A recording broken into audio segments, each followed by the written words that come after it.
ప్రభుత్వ భూముల్ని కార్పొరేట్ కంపెనీలకు దారాదత్తం చేయటమే కార్యక్రమంగా చంద్రబాబు ప్రభుత్వం సాగుతోంది. బెజవాడ నగరం నడిబొడ్డున అత్యంత విలువైన భూమిని లూలు మాల్కు కట్టబెట్టేందుకు చంద్రబాబు ప్రభుత్వం నిర్ణయించింది. ప్రజలు వద్దంటున్నా, విపక్షాలు పోరాడుతున్నా డోంట్ కేర్ అంటోంది చంద్రబాబు సర్కార్. చంద్రబాబు ఎంతకింత మొండిగా మారారు? లూలు మాల్పై ఎందుకంత ప్రేమ?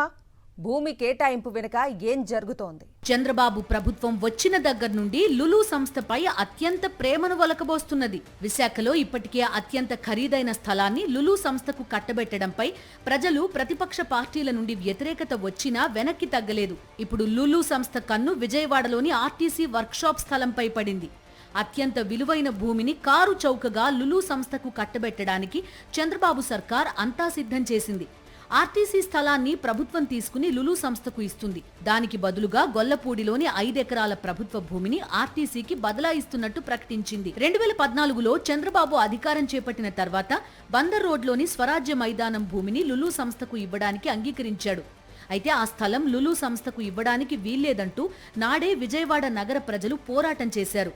అయితే వైఎస్ఆర్సీపీ ప్రభుత్వం స్వరాజ్య మైదానంలో 125 అడుగుల భారీ అంబేద్కర్ కాంస్య విగ్రహాన్ని నెలకొల్పింది.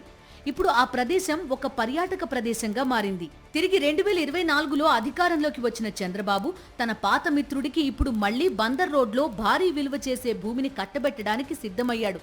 నిజంగా లులు మాల్కి స్థలం ఇవ్వాలని అనుకుంటే ఇప్పుడు ఆర్టీసీకి ఇస్తామని చెబుతున్న 5 ఎకరాలే లులుకి కేటాయిస్తే ఇటు ట్రాఫిక్ సమస్యతో పాటు అటు సిటీ పెరిగేందుకు అవకాశం ఉంటుంది కదా అని కొంతమంది ప్రశ్నిస్తున్నారు.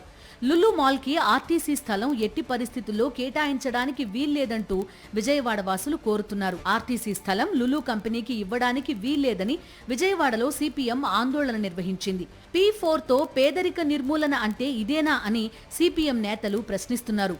ఈ భూ కేటాయింపుల వెనుక భారీ కుంభకోణం ఉందని వామపక్షాలు ఆరోపిస్తున్నాయి. ఆర్టీసీ ఉద్యోగ సంఘాలు సైతం తమ సంస్థ స్థలాన్ని లులు సంస్థకు ఇవ్వడంపై పోరాటానికి సిద్ధమవుతున్నట్టు ప్రకటించాయి.